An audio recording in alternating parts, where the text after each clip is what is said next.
time, WTHR's Bob Kravitz recently joined Adam Sean on a podcast and said that barring a Super Bowl, he expects Pagano to be gone and added Indy could set their sights on Alabama head coach Nick Saban.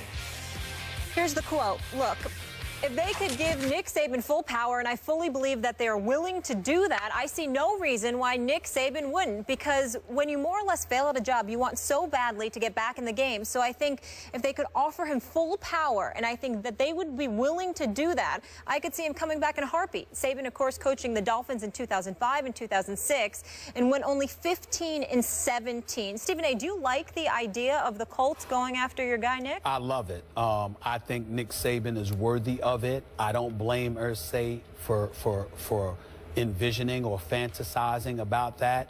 And I'm not saying that I think Nick Saban should go.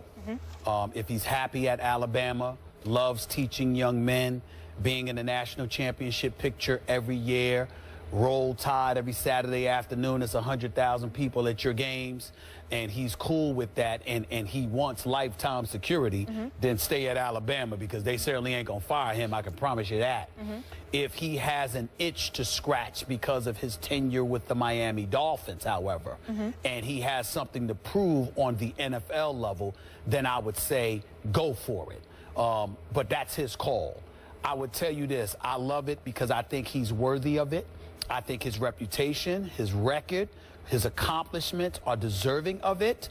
And I think when you look at the level or the lack of discipline that seems to have plagued the Colts franchise, even in the midst of them having 3 consecutive 11-5 seasons, I think that this is the kind of guy you need. When you're going 11-5, but primarily beating up on a weak AFC South, but you struggle outside the division and all of this other stuff, that's going to drive Nick Saban crazy. When you turn over the ball too much, that's going to drive Nick Saban crazy. When you can't run the football effectively and continuously, that's going to drive Nick Saban crazy. When you can't defend, that's going to drive Nick Saban crazy. So he's going to pay attention to all of that and clean that up.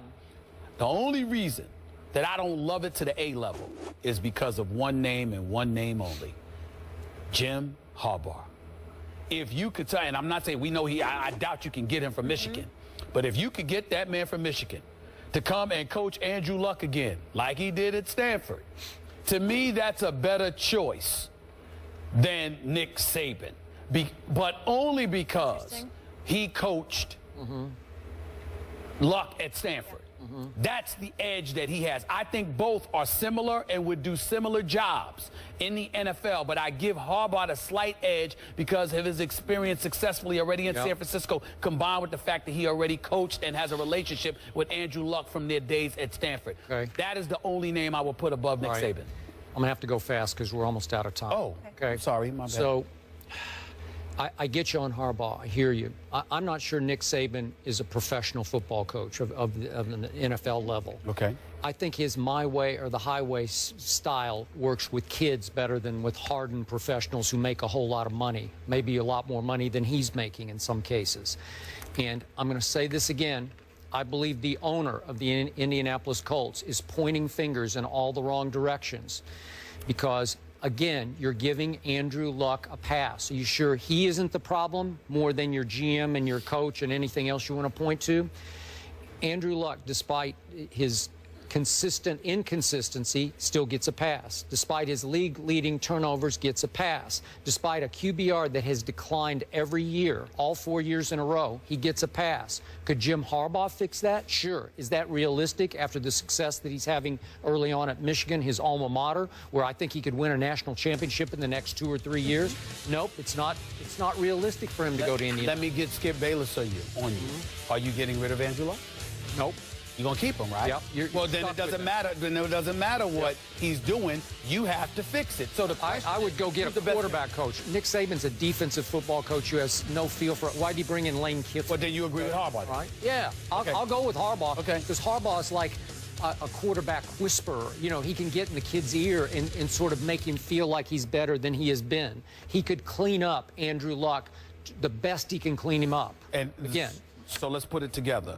I think the difference between you and I is you're pointing at Andrew Luck and you're looking for somebody to clean up Andrew Luck.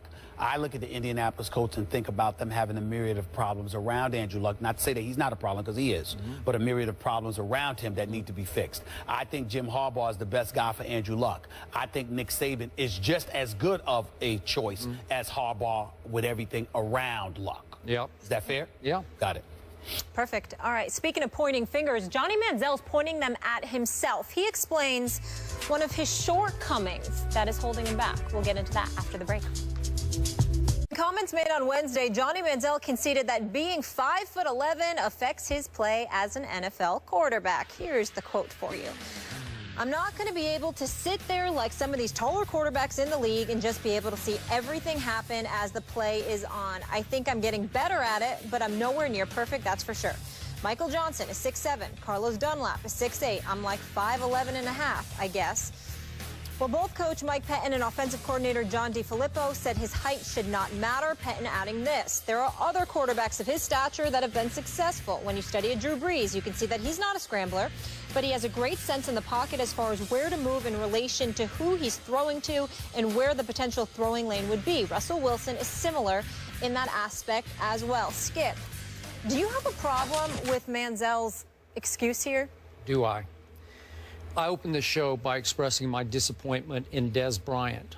I'm here to tell you I am far, far more disappointed in a Johnny Manziel, to the point that I've just about heard and seen enough of my man, Johnny Manziel. You know, it's bad enough that the other day he admitted to the cops that he's been drinking alcohol after 2 months of rehab. But this even cuts on a football level even deeper. Now he's making an excuse for his height after we all remember that he campaigned before his draft that he was going to show the NFL that height did not matter. He tore up college football at this height. He said, I will measure 6 feet tall at the combine, and he measured 5 feet 11 3/4 inches. And now he's saying, I'm 5'11 and a half, I guess. You guess? You're a 1/4 of an inch shorter than a Drew Brees, who did win a Super Bowl. You're actually 3/4 of an inch taller than a Russell Wilson, who probably should have won 2 straight Super Bowls. It just seems like to me that even Johnny Manziel has now started to give up on Johnny Manziel. And the one thing I never thought he would lose was his confidence. And it seems like it's shot. Skip Bayless, I think you're being entirely too hard on Johnny Manziel here. Once again, he's a quarterback. He's a guy you thought had a lot of potential. You thought he should have been a first overall pick by Houston. He's disappointed you in a myriad of ways. I understand that, but I think you're being entirely too hard on him, and here's why. Johnny Manziel may have not used the right words, but what he was saying, in my opinion, the way I interpreted it, is that that's not the kind of quarterback that I am. I'm a quarterback that scrambles out of the pocket, that makes plays, okay? Not just standing in there trying to look over defenders and anticipate with timing routes, etc., where to throw the football and to whom. Last time I checked, when Skip Bayless raved about this kid and his potential, those were the things that you alluded to. The fact that he wasn't somebody that was going to be the conventional QB standing in the pocket. You acknowledge that at some point he would have to be able to do that in order to be successful, because every single snap can involve and entail you scrambling out of the pocket and evading on rushes in order to make a play. That you were going to have to be able to stand there and take it. But nevertheless, his claim to fame is exactly what he alluded to. Now, the timing of it isn't good.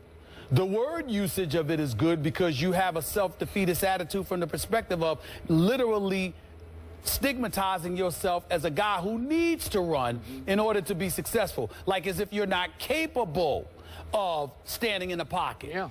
But in fact, he's heard it so much, and he's looked at what he has had to deal with, that he's simply saying to himself, to be the best that I can be, to be the Johnny Football that you all know, this is what I feel I need to do in order to facilitate success. Okay. That's how I took it. And all I'm saying to you is, you were the guy that talked about all of those skills of elusivity and beyond that he brought to the table. You didn't say that he would have to do that and not pocket pass. Okay, remember. But you brought on all of that stuff, I kept telling you before the draft, what I love most about Johnny in his last year at Texas A&M, he led the nation in completion percentage from the pocket. He threw darts at Texas A&M from the pocket. And I thought he could become a Russell Wilson who can shift in the pocket with his quickness to create the lane that he needs to see between the 6'7" and the 6'8" guy, but stay within the confines of the offense on time in any kind of West Coast system and get rid of the football and hit the open guy. Yeah, but that still involves him looking at a gap in a pocket to throw the football as opposed to looking over defenders or that he can't look over to. I don't want to hear an excuse. His teammates don't want to hear this. Well, I agree with you. You don't want to hear it, but I'm just saying he's saying the kind of things that you and others have said.